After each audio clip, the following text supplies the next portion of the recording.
خاتون یمن پہنچتی ہے اور اس کے بعد سارے لوگوں کو، اپنے قبیلے کو، خاندان کو جمع کر کے کہتی ہے میں تو وہاں سے یہ سوچ کر کے آ رہی تھی کہ یہ مسلمان وحشی ہوں گے، ہماری عزتوں پر حملہ کریں گے، مگر پورے سفر میں نے 2 جوانوں کو دیکھا، ایک بار بھی نظر اٹھا کر دیکھنے کو تیار نہیں۔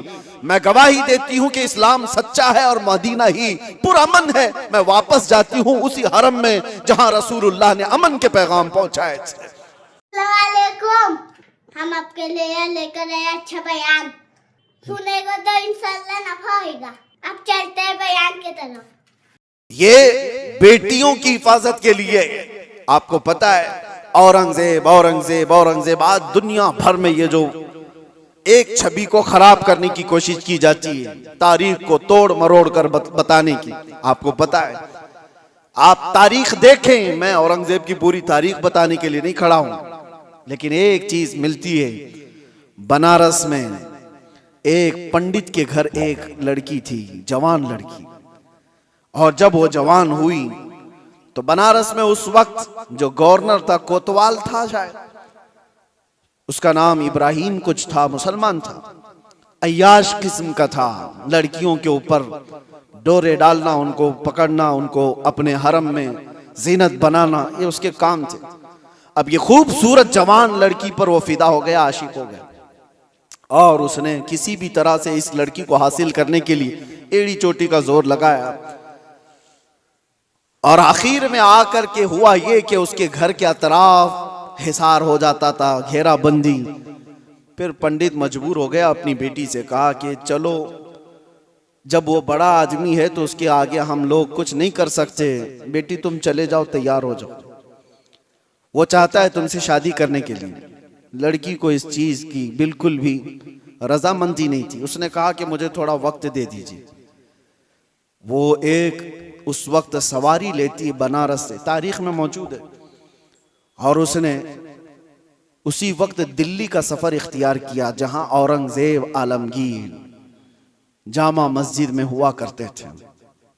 جمعہ کا دن تھا، یہ خاتون مردانہ لباس پہن کر کے گئی، لڑکوں کا لباس پہن کر کے، جب بادشاہ اسلام اس وقت کے سلطان نکل رہے ہیں اور لوگوں سے ان کی حاجتیں پوچھ رہے ہیں، اسی وقت یہ لڑکی کھڑی تھی۔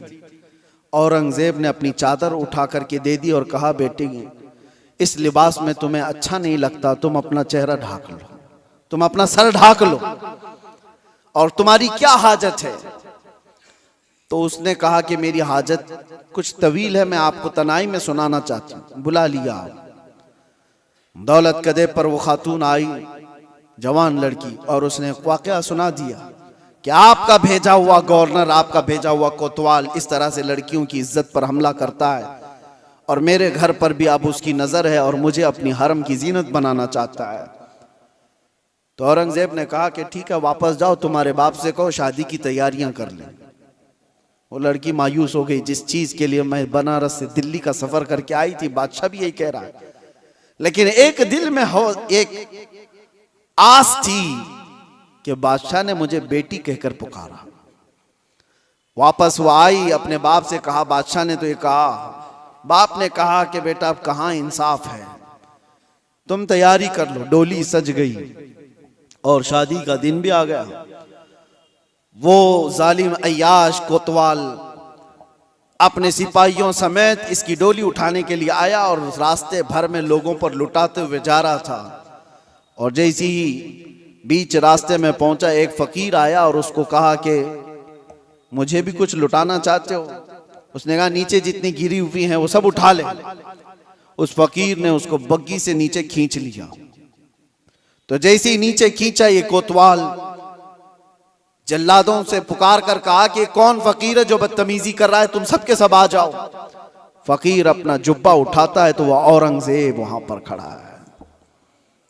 کہا والی ہندوستان عالمگیر تیرے سامنے کھڑا ہے، اور کیا تجھے اس کام کے لیے اس شہر بھیجا گیا تھا کہ تو روز اپنے حرم سراؤں میں نئی لڑکیوں کو زینت بنائے اپنی بستر کا؟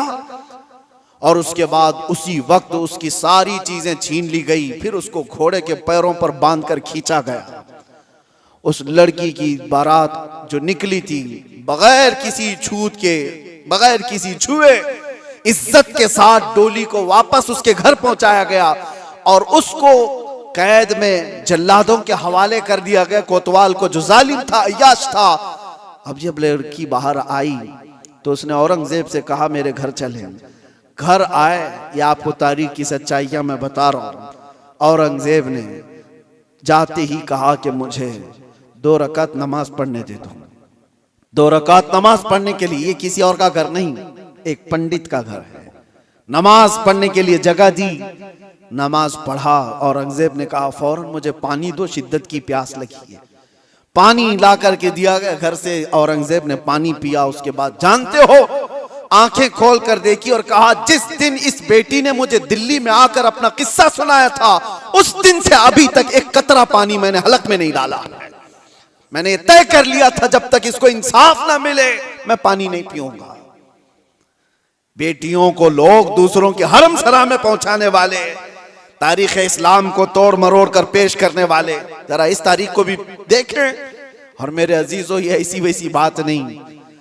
اس پنڈت نے بادشاہ اورنگزیب کے اس احسان کو یاد رکھ کر اس علاقے کو، اس جگہ کو جہاں اس نے سجدہ کیا تھا، بادشاہ نے ہمیشہ کے لیے مسجد تعمیر کر دی۔ یہ تاریخ میں موجود ہے۔ میں آپ کو صرف اور صرف ایک جھلک بتا رہا ہوں۔ اسلام یہ کام نہیں کرتا کہ اپنے روایات کو، اپنے اصول کو جنگوں میں اور دشمنوں میں سب توڑ دیے جائیں اور اپنی بیٹیاں بھی کسی کے ہاں بھیج دیے جائیں۔ یہ اسلام کی فطرت میں نہیں ہے۔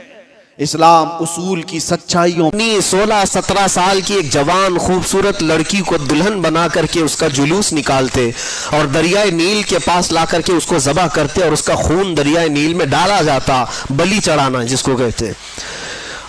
مصر میں تاریخ کے اعتبار سے ایک بہت اہم چیز بھی ہے، دریائے نیل، نائل ریور اس کو کہا جاتا ہے۔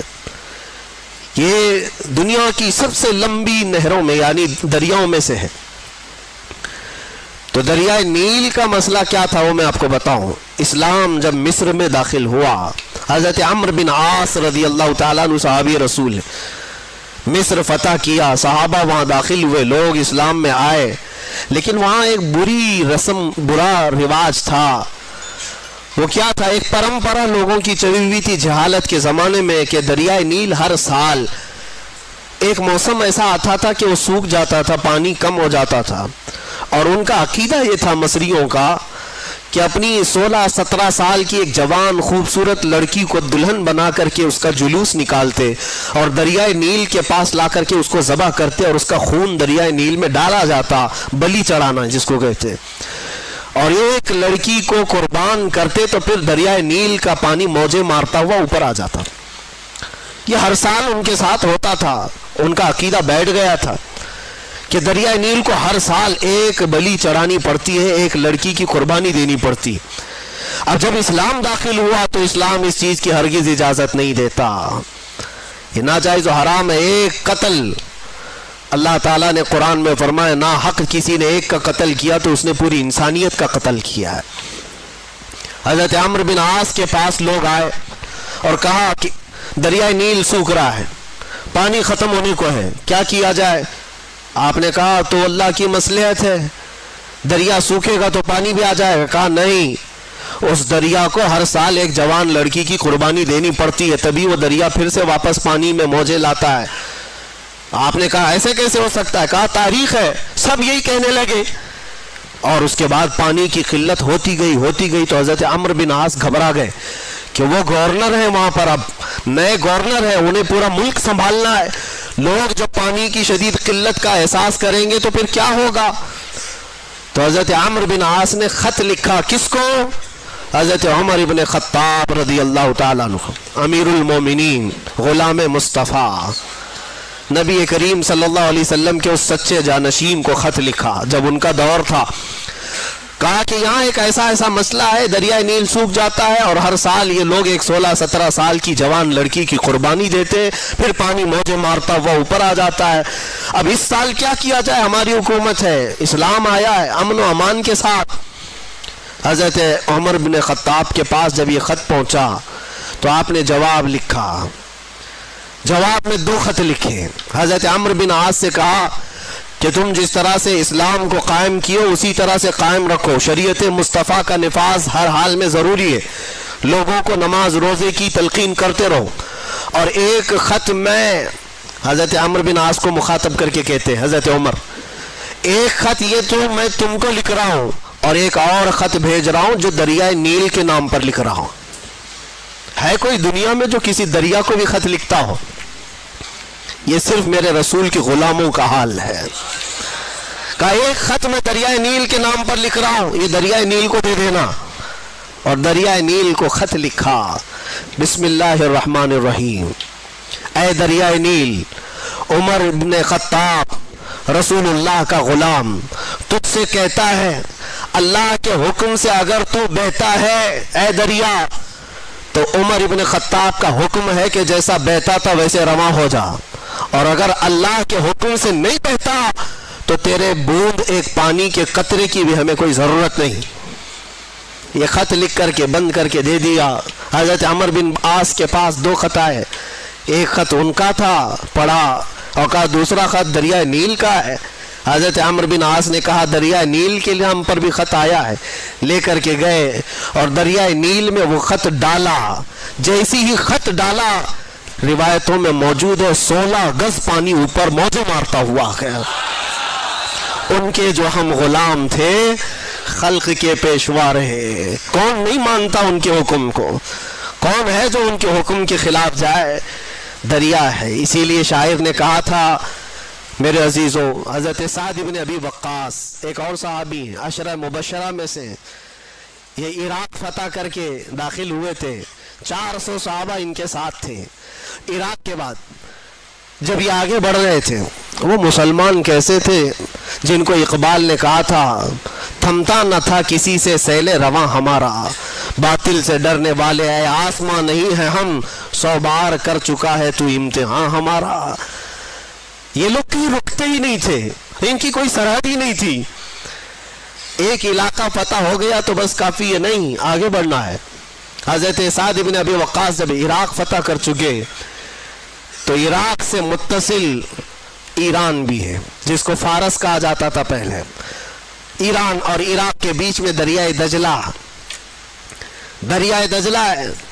اب جب عراق فتح ہو گیا، دریائے دجلہ ہے، دریائے فرات جو بھی دریا ہے اس کے بیچ میں، تو صحابہ نے کہا کہ ہم ادھر بھی جانا چاہتے ہیں، اس علاقے کو بھی فتح کریں، غلامی مصطفیٰ میں شامل کریں. جبکہ فارس کسرا کے پاور کے اندر میں تھا. کسرا اس وقت کے سپر پاور بادشاہ کا نام ہے. جیسے آج امریکہ، لوگوں کے دماغ کے حساب سے، ہمارے حساب سے نہیں، سپر پاور.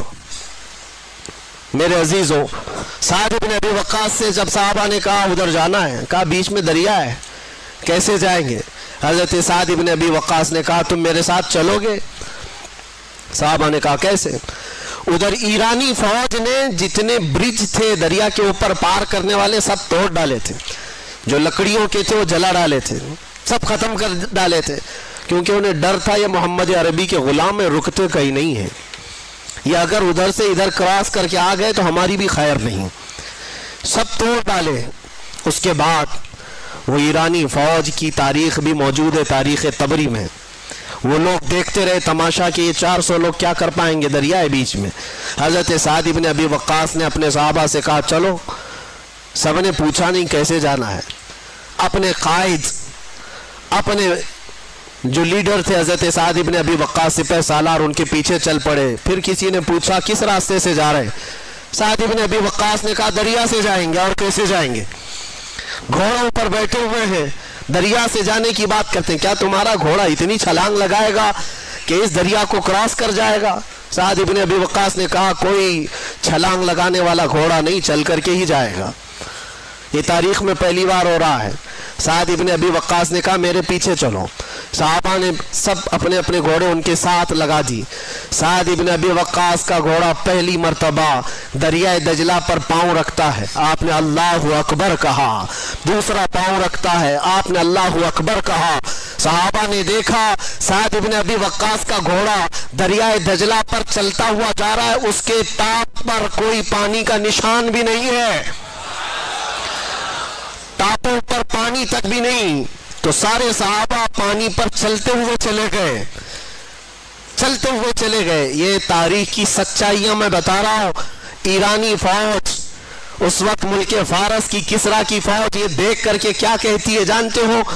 کہتی ہے دیواں آمدند، فارسی میں دیواں آمدند، ارے جنات کی جماعت آ رہی ہے، ایسا لگتا ہے جنات کی جماعت آ رہی ہے پانی پر چلتے ہوئے۔ میرے عزیزو تمہیں بھی دکھانا ہے جنات کی جماعت ہوتی کیسی ہے۔ وہ چل کر کے چلے گئے اور جب دریائے دجلہ کو عبور کر لیا، میرے عزیزو ان کی ہیبت سے ویسے تھرا گئے تھے کہ ملک فارس پورا پرچم اسلام میں آ گیا تھا، اسلام کا پرچم لہرانے لگا تھا۔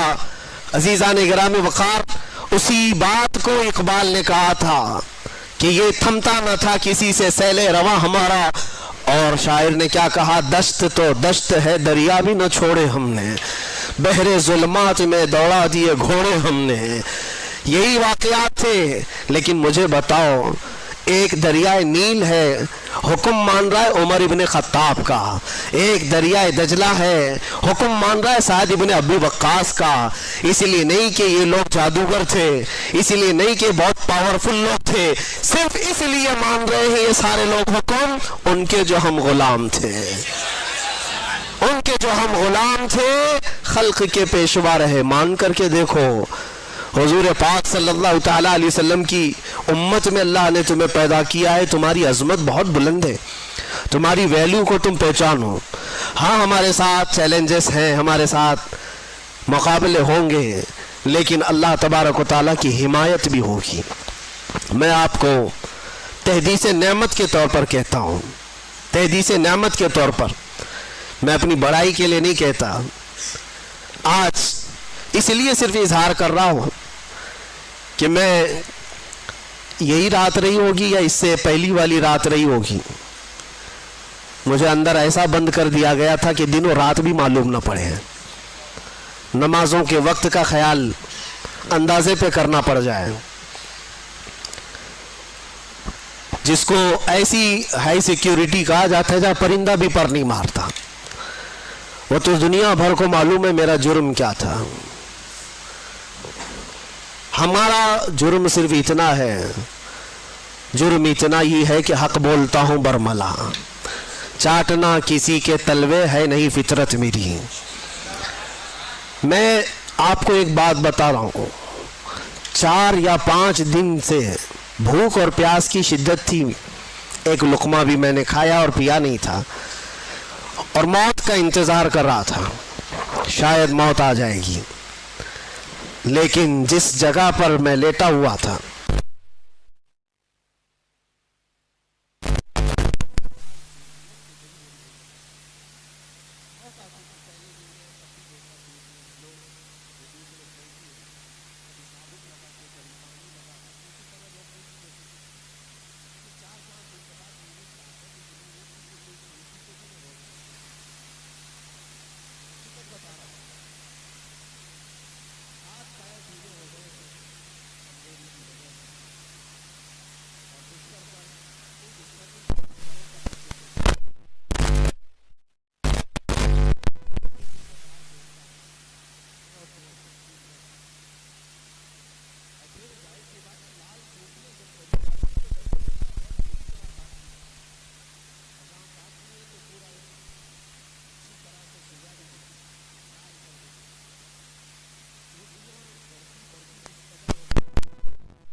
اور اتنی زیادہ اس کو میں بتا نہیں سکتا، جیسے لگا ہو کسی مردے کو کھانے کے لیے کوئی کیڑے لگ گئے ہوں۔ پھر دل ہی دل میں احساس ہونے لگا کہ شاید میری موت ہو گئی ہوگی اور یہ کیڑے کھا رہے ہوں گے، کیونکہ غشی آ جاتی تھی، غنودگی آتی تھی، تو لگتا تھا ہم کوئی دوسری دنیا میں، کوئی انسان تو دکھتے نہیں تھے، سورج بھی نہیں دکھتا ہے، اندھیرا ہے۔ 3 سے 4 گھنٹے اس طرح سے لیٹے رہے، چونٹیاں ادھر کاٹیں گی ادھر کاٹیں گی، گردن پہ آ گئی، چہرے پہ آ گئی، جسم میں آ گئی۔ ظاہر سی بات ہے لگ تو رہا تھا، افطاری کا وقت قریب تھا، اب اس کے آگے کے معاملات جو میرے ساتھ ہوئے وہ میں ایکسپلین نہیں کر سکتا، لیکن اتنا بتانا چاہتا ہوں، طاقت آئی، جس نے بھی اٹھایا مجھے، کون تھا، کس نے اٹھایا، اللہ ہی بہتر جانے۔ جب اٹھ کر کے دیکھا بستر پر ساری چونٹیاں پڑی ہوئی ہیں، چل رہی ہیں، رینگ رہی ہیں جسم پر، اور میرے رب کریم کا احسان ایسے ان 50 نہیں 1000 چونٹیوں میں سے ایک چونٹی نے بھی کاٹا نہیں تھا۔ وہ اس لیے نہیں کہ میں کوئی پاورفل آدمی یا میں کوئی پرہیزگار، میں کوئی اللہ کا ولی، نہیں، میں اس کا کوئی دعویٰ نہیں کرتا، کوئی دعویٰ نہیں کرتا۔ میری طاقت بھی اتنی نہیں تھی کہ چونٹیوں کو نکال کر الگ کیا جائے، لیکن اور یہ بھی نہیں ہے کہ کبھی کاٹی نہیں، کاٹتی ہیں، ابھی بھی کاٹیں گی، ابھی اگر ہاتھ پہ رکھ دیں تو کاٹ لیں گے، پہلے بھی کاٹی ہیں، مچھر بھی کاٹے ہیں، ایسے ہم ہیں نہیں کہ ہم کو نہیں کاٹتے، کاٹتے ہیں۔ لیکن وہ سچویشن جہاں آدمی پوری طرح سے مجبور ہو گیا ہو، ہاتھ پیر ہلا نہ پاتا ہو، چونٹیاں چڑھ گئی ہو اور پھر نہ کاٹ رہی ہو، تب یہ احساس ہوا رب ذوالجلال تو جہاں جیسا چاہے اپنے حبیب کے غلاموں کی حفاظت کرتا ہے۔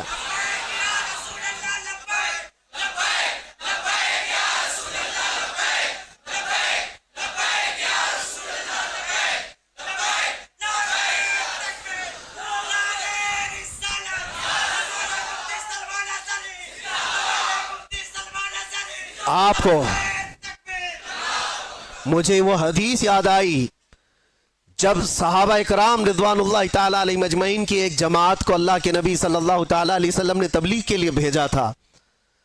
70 صحابہ اکرام میں جب وہ تبلیغ کے لیے گئے تھے، کفار و مشرکین نے دھوکے سے ان سارے صحابہ کو شہید کر ڈالا تھا، سارے صحابہ کو شہید کر دیا تھا، اور 3 بچ گئے تھے۔ 3 میں سے وہ صحابہ کو قید کر لیا تھا، اور قیدی ایسا بنایا تھا کہ 24 گھنٹے ان کی نگرانی پر بیٹھے رہتے تھے، زنجیروں سے باندھ کر کے صحابہ کو۔ اس کے بعد ہوا یہ کہ اس میں ایک صحابی حضرت زید بن دسنہ رضی اللہ تعالیٰ عنہ، ان کو ان ظالموں نے نہایت ہی بے دردی کے ساتھ ان کے ہاتھ کی انگلیاں، ان کے پیر کی انگلیاں، ان کے ہونٹ، ان کے کان، ان کے ناک سب کاٹ کر کے شہید کیا تھا۔ ایک غلام مصطفیٰ کو نہایت ہی دردناک انداز میں شہید کیا، اور اس کے بعد ان کی لاش کو لٹکا کر کے رکھا ایک کھمبے سے، اور پہرا لگا دیا کہ ان کی لاش کو کوئی لے کر کے نہ جا سکے، کوئی لے کر کے نہ جا سکے۔ 2 صحابہ تھے وہاں پر، زید بن دسنہ رضی اللہ تعالیٰ عنہ اور ایک دوسرے صحابی حضرت خباب بن الارت یا خبیب بن عدی رضی اللہ تعالیٰ، 2 میں سے کوئی ایک صحابی ہیں۔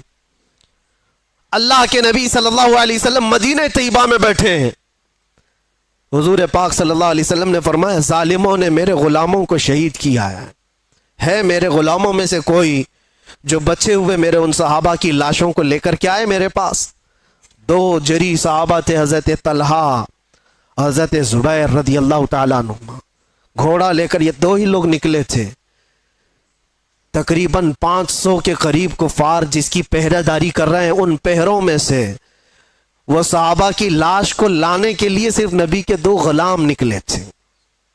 انہوں نے کہا ہم لے کر کے آئیں گے، اور جب یہ 2 صحابہ نکل کر کے آئے تھے، رات میں بھی اور دن میں بھی پہرے داری میں بیٹھے ہوئے ہیں کفار و مشرکین 2 صحابہ کی لاشوں پر۔ اب سوچیے آپ، رات کے وقت یہ پہنچے تھے دونوں صحابہ، اور جیسے یہ قریب گئے تو دیکھا پورے تلوار سوتے ہوئے پہرا دے رہے ہیں۔ ان دونوں صحابہ نے اللہ کی بارگاہ میں عرض کیا کہ مولا، ہمارے پاس نہ تلوار کی طاقت، نہ بھالے اور نیزے کی طاقت، ہمارے پاس صرف ایمان کی طاقت ہے، ہم تجھ پر یقین رکھتے ہیں اور تیرے نبی پر ایمان رکھتے ہیں، تو اگر مدد نہیں کرے گا تو دنیا ہم سے کس طرح کا سلوک کرتی ہے۔ دیکھا یہ دونوں صحابہ دعا کر رہے تھے، وہ سارے کفار و مشرکین کو اونگ لگ گئی، نیند لگ گئی، ان کے بیچوں بیچ سے گئے اور ان صحابہ اکرام کی لاشوں کو اٹھایا۔ ایک صحابی کی لاش کو اٹھایا اور رکھا اور لے کر نکل پڑے، دوسرے وہاں پر موجود رہ گئے۔ جب تک وہ جاگے تو وہ صحابی رسول جو وہاں رہ گئے تھے تو ظالموں نے یہ سوچا کہ کسی نہ کسی طرح ان کو بھی یہ لے جائیں گے، ان کو کسی طرح سے یہاں کاٹ کاٹ کر کے ٹکڑے ٹکڑے میں بدل دیا جائے۔ تو جیسے ہی اس بری نیت کے ساتھ قریب آئے، شہد کی مکھیوں کا ایک چھتا پورا اس صحابی کے اطراف لگ گیا۔ اتنی خطرناک مکھیاں آ گئیں، وہ صحابی رسول جن کی لاش وہاں پر موجود ہے، پوری مکھیاں، شہد کی مکھیاں، اور کفار اور مشرکین میں سے کوئی قریب جاتا تو اتنا ڈنک مارتی تھی کہ وہ سوج جاتا تھا اور زہر چڑھ جاتا تھا۔ وہ شہد کی مکھیوں سے خوف کھا کر سارے بھاگ گئے۔ اس صحابی رسول کی جسم کو، ان کی لاش کو کوئی ہاتھ نہیں لگا سکا، ہاتھ نہیں لگا سکا۔ یہ واقعہ میرے ذہن میں آنے لگا کہ یہ رب تبارک و تعالیٰ کا دستور ہے، اپنے حبیب کے غلاموں کو کبھی شہد کی مکھیوں سے اور کبھی چونٹیوں سے حفاظت کرتا ہے۔ جب وہ اپنے نبی پاک کی حفاظت غار ثور میں مکڑی کے جالے سے کرتا ہے تو اے غلامان مصطفیٰ، کیا تمہارا ایمان کمزور ہے؟ اگر رب چاہے آج بھی تمہاری حفاظت صرف ہواؤں سے فرمائے گا، صرف ہواؤں سے فرمائے گا۔ بڑے بڑے نمرود آئے اور بڑے بڑے فرعون آئے جن کو اللہ تعالیٰ نے ہلاک و برباد کیا۔ نمرود کو ایک مچھر سے اور فرعون کو صرف پانی سے غرق کیا، اور انتظار کرنا ہمارے دور کے فرعون کے لیے بھی کوئی مچھر ضرور آئے گا۔ ہر دور کے نمرود اور ہر دور کے فرعون کا انجام وہی ہوتا ہے جو اس کے ظلم کا انجام ہوتا ہے۔ اس لیے کہ قرآن میں اللہ تعالیٰ فرماتا ہے وَمَا اللَّهُ بِغَافِلٍ عَمَّا يَعْمَلُ الظَّالِمُونَ۔ حضرت عمر فاروق رضی اللہ تعالیٰ عنہ میں حضرت بلال حاضر ہوتے۔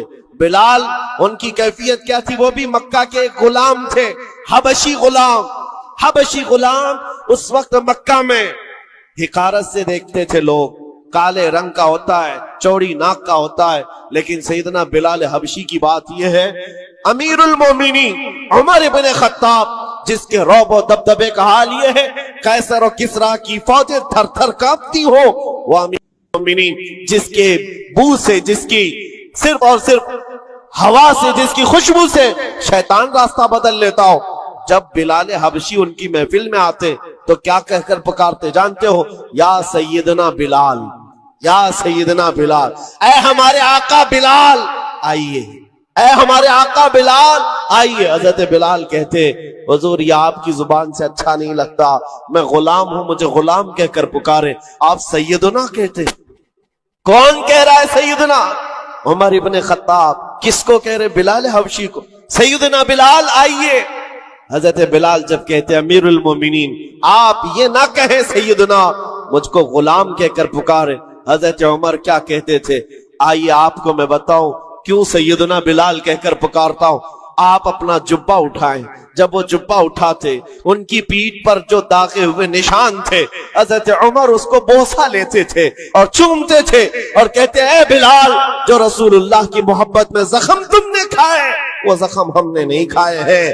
جس کو ہو درد کا مزہ نازے دوا اٹھائے کیوں۔ عزیزان گرامی وقار، مقام و مرتبے میں وہی بلند تھا جو دربار رسالت و آپ کا اور اس گلی کا گدا بن کر کے پوری زندگی گزارتا رہا۔ ایک دو نہیں، کئی مثالیں آپ کو میں بتاؤں۔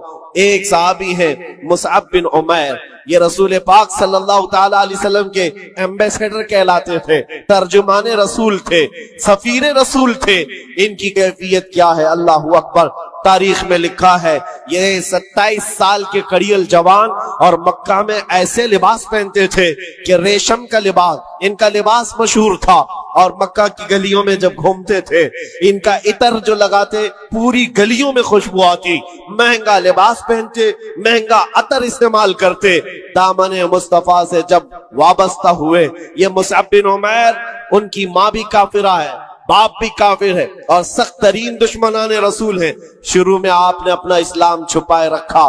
چند دنوں کے بعد ایک دن عثمان بن طلحہ نے دیکھ لیا، جو کلیل بردار کعبہ تھے، جا کر ان کی ماں سے کہا تو کیا گھر پر بیٹھی رہتی ہے؟ تیرا بیٹا تو محمد کے دین کو اختیار کر چکا ہے۔ ماں کو اتنا برا لگا یہ جملہ۔ جب مصعب بن عمیر آئے تو ان سے پوچھا کہ کیا تم نے محمد عربی کا دین قبول کر لیا ہے؟ آپ نے برجستہ کہا ہاں اس رسول پاک صلی اللہ علیہ وسلم کے دین میں داخل ہوا جو بندوں کی عبادت سے نکال کر خالق کی عبادت کی طرف لے جاتا ہے۔ آپ کا یہ جملہ ماں باپ کو شاک گزرا، مارنا شروع کیا، اتنا مارا زخمی کر دیا۔ اس کے بعد مصعب بن عمیر گھر سے نکلے، روز مار کھاتے تھے، روز اپنی ماں سے بھی اور اپنے باپ سے بھی کوڑے بھی کھاتے تھے۔ دربار رسول میں جب آتے تو زخمی حالت میں آتے، کپڑے بھی ان کے زخموں سے پھٹے ہوئے ہوتے۔ حضور پاک صلی اللہ علیہ وسلم نے فرمایا مصعب تم یہاں سے حبشہ چلے جاؤ، حبشہ ہجرت کر کے چلے جاؤ۔ ماں باپ وطن سب چھوڑ کر حبشہ کی طرف چلے گئے، چند مہینے وہاں رکے، واپس آئے، پھر دوبارہ حبشہ کی ہجرت کیا۔ نبی کریم صلی اللہ تعالی علیہ وسلم کا یہ جانثار ہجرت پر ہجرت کرتا رہا۔ ایک وقت ایسا آیا تھا کہ نبی پاک صلی اللہ تعالی علیہ وسلم نے مدینے ہجرت کرنے سے پہلے اپنا سفیر بنا کر کسی کو بھیجا تھا، تو مصعب بن عمیر تھے۔ مدینے آئے تھے، گلی گلی میں جاتے تھے، گھر گھر کو کھٹکھٹاتے تھے۔ ایک سال کے اندر 73 صحابہ کو مدینے کے وہ حضور کے پاک کی بارگاہ میں لا کر غلام بنا دیا تھا۔